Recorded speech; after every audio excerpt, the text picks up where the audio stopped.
What is good, guys? It's Rey-Jay back with another video, and in this one I wanted to break down what's going on with Tesla, SPY, Nvda, the QQQ, and a couple of other tickers. I'm going to break down some very important supply and demand zones to be watching for, what's going on with the charts so far, and some very important developments moving forward. But before I break into all this information, before I get into any more details, let me just mention a couple of things. I am personally not a financial planner, so take nothing I say as financial advice. And also, if you guys can, please check out the Moomoo link, which is down below and in the description. If you sign up for Moomoo, the link down below, and deposit $100 into the account, you are guaranteed 5 free stocks. If you deposit $1,000, you're guaranteed up to 15 free stocks, and the offer ends very soon.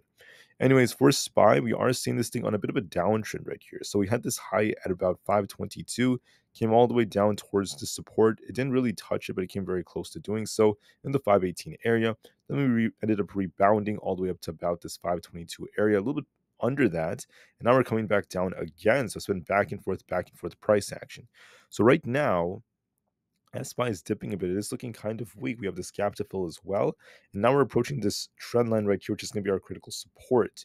So if SPY ends up losing this support, if we end up breaking through this thing could easily fall all the way down to the 518 area, and a bigger drop is going to be a possibility. If SPY ends up losing that as well, we could come all the way down to 515 if we end up getting this big break below 518. For us to get to 518, we have to break through this trend line. If we end up bouncing off of this key support, we could push back up to at least 521 plus, even 522 later on. So this is going to be a very, very key test. I do want to note that SPY is looking a little bit weak. We could come down a little lower to see if we test this. So just be very, very careful. That's going to be a big test that's coming over the next couple of hours. Now for the QQQ, we're showing some signs of weakness, and that's especially thanks to Nvda. We had a head and shoulders like structure, and this thing ended up coming down to 442. I called 442 yesterday. I did see that coming. Instead, what happened was we rebounded first before we got that move. So it took some time to get down there. Now we have support at our 442 area, the 200 EMA. We have resistance right over here at this trend line and also around 445. If we try to break through 445, we could make our way back up to 446 to 446.8. And if we keep sinking, watch 442 as support. So what do I see on the chart? I'm seeing some weakness on the chart. We're barely approaching the 200 EMA. We're barely holding the 442 support. If we lose that, 440 is going to be our next target. The QQQ is showing some weakness, so it might get a retest of lower levels into the 442s. So I'm seeing some weakness on this chart, especially thanks to Nvda. Now, Nvda had kind of like a bearish structure. I did call this out in the morning. I told you all that if Nvda lost 925, expect a big drop. If we held this, we could have tried to rebound. And lo and behold, we got this big drop from losing 925 all the way down to not just 908, but also 900.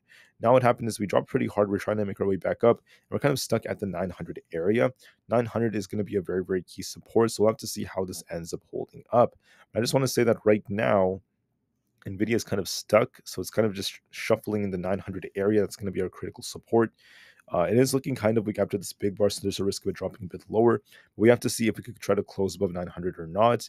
So be a little bit careful with Nvda. If this thing does start sinking lower to about 892, that's going to be our next support below 900 and also 885. If we start dropping, right, if that ends up being the case, excuse me, then that's going to cause the QQQ to drop lower. So you want to be very careful with this. I am seeing a little bit of weakness on this chart. As for Tesla, Tesla is once again not looking the best. So the thing about Tesla is we had very mixed news. We had some good news involving Morgan Stanley giving Tesla a $320 price target. Then we had some bad news that came out about their EPS being revised by other analysts. They're basically saying that Tesla may have weaker earnings and not the strongest deliveries. So very, very mixed data. We had this high right here at 184. We came down, made a lower high. Now we're coming down even lower. We're barely holding our 50 EMA at 176 support, and now we have resistance at 178.5. If we continue to sink, watch 176 as key support. If we lose this, we have this trend line as our support as well at 175. And if you break that, we could start sinking to fill this gap all the way down to 172. So Tesla is looking a little bit weaker. We are still stuck between supply and demand, so 178.25 is resistance to 178.5, and then our support happens to be around 176. Tesla could shuffle between this range for some time before it sinks a bit lower. The trend is a bit more bearish on Tesla, the overall trend, as we're making lower highs and lower lows. So we'll have to see what Tesla does. For this to turn back to bullish, you want to break 182. We're not even like too close to that. So the chart does favor bears a bit more. It is looking a little bit weaker. So just be very careful on Tesla. Last but not least, at least for the main firm I typically talk about, we have Apple. Apple is showing some strength, trying to get a rebound, but we haven't been able to get a clean break above the 172.5 resistance. And also at 173, we now have our 200 EMA up there, which was our resistance. If we break 173, look for a push for 174 and then eventually an imbalance fill, which could come all the way up to these higher levels, such as like 175.98. That's a real possibility if we break past 173. That's our 200 EMA. If we fail to do so, watch support right here around 171.8. And if we lose that, there's 170.9 and 170 flat. So we'll be watching to see how Apple is looking so far. It has this resistance, so I'll just be very patient nonetheless. For Super Micro, this has like a head and shoulders like structures coming down to about this 1000 support. There's an imbalance also at 968, so we could come down there if we do try to continue to sink. But to turn bullish, we want to see this thing reclaim 1000. We're not that far from it, so if we could close above 1000 or hold above it, there could be a rebound coming. Excuse me. Otherwise, it's still looking bearish. Now, I think personally that it might come down first before we get some kind of bounce, so it could drop a bit more towards 968 before that happens. So watch for that. On SoFi, we're kind of flat right now. We have resistance right now at 7.34. Still kind of stuck, not really doing much. Let's see what else is there. We have Amazon showing a little bit of weakness, but it's not officially selling off very hard. We have 179 as resistance at the 50 EMA and also 180. Our support is 177. We're kind of flat right now, but we are kind of struggling to break past 180. I did mention previously that 180 is where we tend to get rejected. So this is showing some, I would say a little bit of weakness, but not that much since we're still kind of range bound. So that's all I'm seeing for now. Same thing on Meta. Meta's turning a bit more bearish. So I said that this thing might retest very close to 500. If we got a rejection, expect a bigger drop. As of right now, we got a big rejection. We're coming down to about 490. That's going to be our support. Also watch resistance at 494. If we end up losing 490, we could come all the way down towards 485.